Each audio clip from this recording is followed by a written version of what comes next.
Hello friends, welcome back. मैं हूं आपका करियर कोच ललित भदौरिया। दोस्तों, हमारे साथ हैं हमारे फ्रेंड शुभंकर बर्जी जो कि वेस्ट बंगाल से हैं। और सबसे पहले तो शुभंकर बर्जी का ये ग्रीस का क्लास डी शेंगन वीजा देखे, राइट। चलिए शुभंकर बर्जी, आप एग्जैक्टली कहाँ के रहने वाले हैं बंगाल में, पहले तो ये बताइए। मैं वेस्ट बंगाल का नदिया डिस्ट्रिक्ट से हूँ। नदिया डिस्ट्रिक्ट से हैं। इससे पहले आपने किन किन देशों में काम किया है? जी सर, मैं दुबई में काम किया है, कतर में काम किया है। कितने कितने साल काम किया था? पहले 2 साल दुबई में था, उसके बाद कतर में था 1 साल। आपको हमारे बारे में कैसे पता पड़ा था? वो मेरा दोस्त के थ्रू पता चला। और आपके जो दोस्त हैं वो मतलब कहाँ रहते हैं? वो भी अभी वेस्ट बंगाल में ही है। वो वेस्ट बंगाल में ही है। आपने जब हमारे पास अप्लाई किया था तो अप्लाई करने से पहले आपने ऑफिस को विजिट किया था या सीधे फोन पर ही अप्लाई कर दिया था? फोन पर अप्लाई किया था। अच्छा, फोन पर बात करके अप्लाई कर जी। दिया था। तो ऑफिस कब आना हुआ आपका पहली बार? ऑफिस मेडिकल करने आया था। अच्छा, First मेडिकल time करने पे। आए थे। हाँ जी सर। ओके। और आपका वर्क परमिट लगभग कितने महीने में आया था? वर्क परमिट 6 से 7 महीने का। 6 से 7 महीने में, ठीक है। और वर्क परमिट आने के बाद में फिर आपका जो आगे का प्रोसेस था, जब मैंने आपको वीएफएस के लिए बुलाया, जी। तो जरा उसके बारे में बताएंगे। वो वर्क परमिट आने के कितने दिन के बाद हमने आपको बोला कि आप वीएफएस के लिए आ जाइए? वर्क परमिट आने के बाद वही 1 से 1.5 महीने का अंदर। 1 डेढ़ महीने के बाद। उस दिन के बारे में बताइए जब आपका वर्क परमिट आ गया, क्योंकि मैं चाहता हूँ कि हमारे व्यूअर्स को ग्रीस का लेटेस्ट प्रोसेस क्या है वर्क वीजा का 2026 में, उसके बारे में आपको जानकारी मिले। तो आप बताइए, जब आपका वर्क परमिट आ गया तो हमने आपको बोला होगा हमारी टीम ने कि आप ऑफिस आ जाइए, है ना। फिर आपको क्या क्या क्या क्या आपने, आप कहाँ गए सबसे पहले? वर्क परमिट आने के बाद तो सबसे पहले बीएफएस में गए। अब वीएफएस गए, वीएफएस की फाइल आपको दी थी हमने रेडी करके, है ना। उसके बाद में वीएफएस में क्या क्या हुआ? बीएफएस में फर्स्ट टाइम तो डॉक्यूमेंट्स वेरिफिकेशन हुआ, उसके बाद उधर से स्लिप दिया था वो मेडिकल करने के लिए। राइट। फिर मेडिकल किया। राइट। तो वीएफएस में देखिए, ग्रीस का वर्क वीजा जो भारत से फिलहाल लगता है उसका प्रोसेस थोड़ा सा डिफरेंट है। क्योंकि अगर आप ग्रीस का वर्क परमिट यूएई से अप्लाई करते हैं, गल्फ से कहीं और से अप्लाई करते हैं, राइट, क्योंकि बहुत सारे भारतीय हमारे दुबई ऑफिस से भी अपने फाइल्स को लगा रहे हैं। भारत से जो प्रोसेस है मैं आपको बता रहा हूँ। वर्क परमिट आने के बाद में पहले वीएफएस जाते हैं, वीएफएस में वो डॉक्यूमेंट्स को क्रॉस वेरीफाई करते हैं, उसके बाद वहां से एक मेडिकल स्लिप मिलती है, राइट। जी सर। सेम डे आप चले गए थे मेडिकल के लिए? सेम डे मेडिकल, है ना। और सेम डे मेडिकल हो गया था आपका जी। उसके बाद बताइए फिर उसके बाद एम्बेसी के लिए डेट मिला। कितने दिन? वही 1 डेढ़ महीने के अंदर, राइट। आप लोग एक बात ध्यान से समझ लें, सिर्फ ग्रीस के प्रोसेस में ही फिलहाल एक ऑफिशियल मेडिकल होता है जो कि ग्रीस की गवर्नमेंट की तरफ से होता है, राइट। जिस मेडिकल की ये बात कर रहे हैं, ये मेडिकल वर्क परमिट आने के बाद का मेडिकल है, वीएफएस का प्रोसेस होने के बाद का मेडिकल है, ठीक है। और तो यानी कि सेम डे जिस दिन ये वीएफएस गए, इन्होंने वहां डॉक्यूमेंट्स क्रॉस चेक कराए और वीएफएस से ही इनको एक मेडिकल का स्लिप मिल गया और ये मेडिकल सेंटर गए, राइट। जी सर। मेडिकल के बाद में फिर कितने दिन के बाद आपको पता पड़ा, एम्बेसी से कॉल आया? एम्बेसी से वही 1 डेढ़ महीने के अंदर। आपके मोबाइल पर ही कॉल आया था? जिस मोबाइल पे मैसेज आया था? नहीं सर, इधर से बताया। हमारी टीम ने आपको बताया, राइट। हाँ, कई बार ऐसा होता है, राइट, कई बार ऐसा होता है कि कुछ कैंडिडेट्स की ईमेल आईडीज हम रख लेते हैं अपने पास में, या तो ईमेल आईडी रख लेते हैं या फिर नंबर हम अपने ऑफिस का देते हैं। क्योंकि कई बार ऐसा हुआ, इससे पहले अगर आपने देखा होगा, एक बिहार से हमारे भाई थे, तो उनको जब एम्बेसी ने कॉल किया तो 2 बार उन्होंने कॉल को इग्नोर कर दिया, तो हमें उसमें बहुत दिक्कत हुआ, राइट। तब से हमने क्या करना स्टार्ट कर दिया, अगर कोई भी कैंडिडेट ऐसा है जो बोलता है कि नहीं सर मेरी आदत नहीं है रेगुलर ईमेल चेक करने की, तो प्लीज आप अपने ऑफिस का नंबर दे दीजिए, क्योंकि हमारे पास एक टीम है जो कि पेपर वर्क करती है, राइट। तो फिर आपको हमारी टीम ने बताया कि आप इस दिन एम्बेसी जाइए। जी सर। तब एम्बेसी में गए तो वहां पर जिससे आपकी बातचीत हुई, जी, वो भारतीय नागरिक थे या ग्रीस के नागरिक थे? ग्रीस के नागरिक थे। ग्रीस के नागरिक थे। जी सर। जब आप उनसे बात कर रहे थे तो उस समय कोई तीसरा व्यक्ति भी था भारत का बैठा हुआ? जी सर, हाँ, साइड में एक ट्रांसलेटर टाइप थे। ट्रांसलेट। ये सबसे इंपॉर्टेंट पॉइंट है। बहुत सारे लोग एम्बेसी जाने से डरते हैं, घबराते हैं कि पता नहीं एम्बेसी जाऊंगा तो क्या होएगा। आप छोटे से छोटे काम में जा रहे हैं, हेल्पर, क्लीनर, ड्राइवर, ठीक है। देखिए, नो डाउट जो प्रोफेशनल्स हैं, एडुकेटेड हैं, उनको इतना प्रॉब्लम नहीं होता है, लेकिन इजिली इंटरेक्ट। बट खास तौर पर जो हमारे भाई कामगार लोग जो कि पहली बार यूरोप जा रहे होते हैं, एम्बेसी के नाम से वो घबरा जाते हैं कि पता नहीं एम्बेसी में क्या क्या पूछेंगे, ठीक है। तो जैसे कि इन्होंने आपको बताया कि जो ऑफिसर बैठे होते हैं उनके साथ में एक और भारतीय सज्जन वहां पर थे, कोई महिला या पुरुष होंगे जो कि वार्तालाप में आपको मदद करते हैं। जी। अगर कुछ समझ नहीं आएगा तो वो ट्रांसलेट करके बताएंगे वो, ठीक है। तो क्या क्या पूछा गया आपसे? सर यही पूछा था कि एग्रीमेंट कितने दिन का एग्रीमेंट है, कौन से काम करने जा रहे हो, सैलरी कितना है, यही सब पूछ रहा था। अब देखिए, आप में से कई सारे लोग कौन सी जगह है, राइट, आप में से कई सारे लोग जो हमारे पास आवेदन करते हैं तो वे बोलते हैं कि ललित सर आपकी टीम कई बार तो ऑफर लेटर नहीं देती है। क्या हमने आपको कोई ऑफर लेटर दिया था स्टार्टिंग में? जी नहीं सर, ऑफर लेटर नहीं मिला। क्यों नहीं दिया था? क्योंकि कारण ये है दोस्तों, देखिए जब आप एम्बेसी जाएंगे, हम आपको हर चीज रटाएंगे कि आपके एम्प्लॉयर का नाम ये है, आपकी सैलरी ये है, आपका काम ये, वो हमारा फर्ज है आपको रटाना। लेकिन स्टार्टिंग फेज में कई बार हम लोग ऑफर लेटर्स इसलिए डिस्ट्रीब्यूट नहीं करते क्योंकि कई बार ऐसा हुआ है कि लोगों ने ऑफर लेटर्स की कॉपीज को सोशल मीडिया पर डाल दिया, वो मार्केट में सर्कुलेट हो रही हैं, हमारे एम्प्लॉयर को 50 मेल जा रहे हैं, कुछ कैंडिडेट्स के ईमेल जा रहे हैं, कुछ एजेंट्स के कॉल जा रहे हैं। अब इन चीज़ों को रखते हुए हमने क्या करा है कि जब तक आपका एक एक सही स्तर तक आपकी प्रोसेस नहीं पहुंच जाती, राइट, तब तक हम लोग बहुत सारी चीज़ें पब्लिकली डिक्लेयर नहीं करते, अवॉइड करते हैं। हाँ, एज अ कैंडिडेट अगर आप आकर देखना चाहो तो हम आपको दिखा सकते हैं कि आपका ये डॉक्यूमेंट आया है, अभी प्रोसेस यहाँ तक पहुंचा है। लेकिन अगर कोई मुझे ये बोले कि सर इसका एक कलर प्रिंट आउट निकाल कर मुझे दे दो, मैं नहीं दूंगा। दूंगा तो उसमें मैं कुछ इंपॉर्टेंट चीज़ों को हाइड कर दूंगा, राइट। क्योंकि देखिए VFS तो सर ही गए और एम्बेसी तो सर ही गए, मैं तो नहीं जा सकता। तो प्रोसेस तो बिल्कुल जेन्युइन है क्योंकि ये पासपोर्ट लेकर यही गए हैं, मैं नहीं गया, ठीक है ना, सही जी बताया। सर, हाँ तो 6-7 महीने में आपका वर्क परमिट आया लगभग। जी। फिर 1 से 1.5 महीने में आपका एम्बेसी का प्रोसेस हुआ।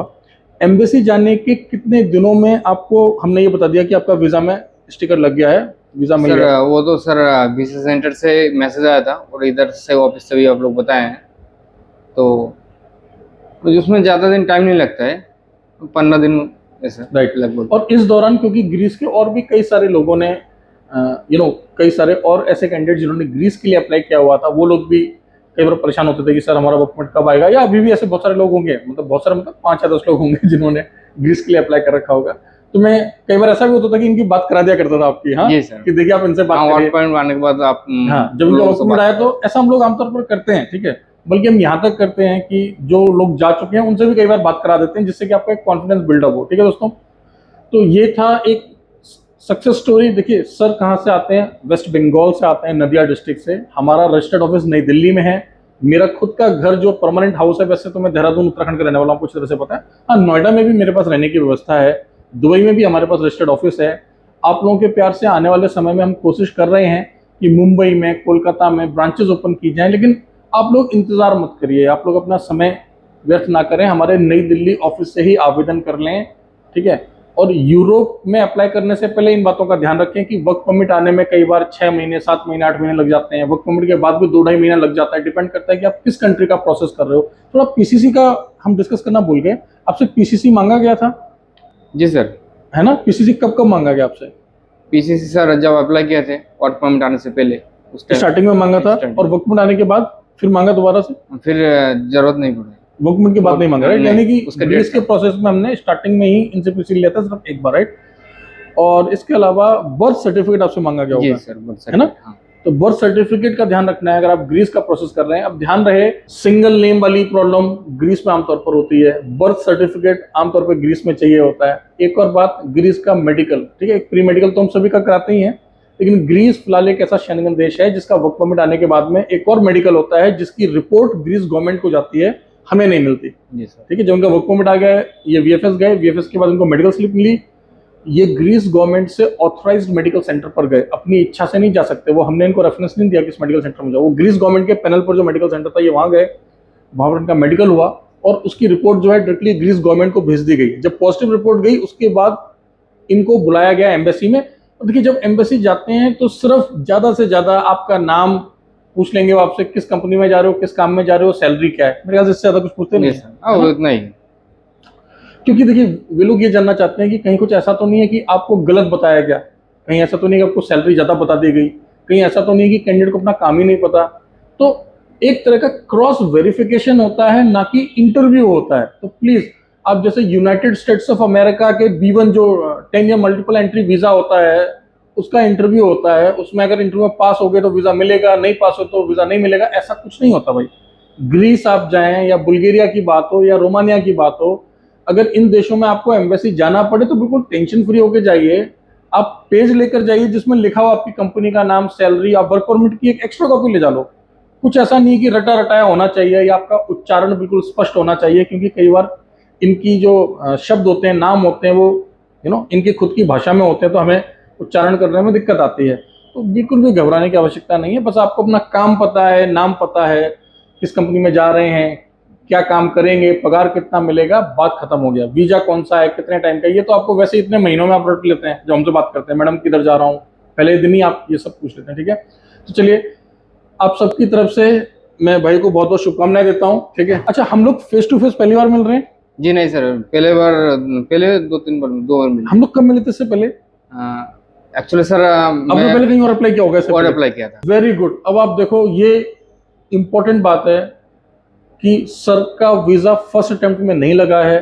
सर ने इससे पहले हमारे पास किसी और कंट्री के लिए अप्लाई किया था, वहां सर का वर्क परमिट नहीं आया होगा, फिर सर ने, हमने सर को बोला होगा सर क्या करना है, कैंसिल करना है या कहीं और स्विच करेंगे। तो ये दिखाता है सर का विश्वास, ठीक है। सही बोला ना? जी सर। तो आपने पेशेंस रखा, उसका फायदा मिला ना। तो अभी बहुत सारे कैंडिडेट जिनका पहली बार में नहीं होता, उनको थोड़ा एडवाइस करिए कि क्या करना है। पहली बार में लगाया था, उसके बाद उसको वो कैंसिल हो गया था, नहीं हुआ था, उसके बाद मैं ग्रीस में लगाया दोबारा, और सेकंड बार में आपका हो गया, राइट। तो देखिए, कई बार ऐसा होता है कि पहली बार में ही हो जाता है, कई बार किसी का पहली बार में नहीं होता, तो दूसरी बार में आप कोशिश करिए। वे भाई लोग जो कि स्पेशली यूरोप शेंगन में अप्लाई करना चाहते हैं, उनको मैं बोलना चाहूंगा, देखिए आपके पास समय पैसा होना चाहिए, तभी आप अप्लाई करें शेंगन के लिए। मैं यहाँ पे रशिया की बात नहीं कर रहा हूँ, मैं यहाँ पे नॉर्थ मैसेडोनिया की बात नहीं कर रहा हूँ, ठीक है। हालांकि ये भी आप कह लें कि जोग्राफिकली यूरोप के पास में ही है, यूरोप में आते हैं, बट मैं बात कर रहा हूँ शेंगन वीजा की, specially class D Schengen visa की, जो लॉन्ग टर्म वर्क वीजा होता है।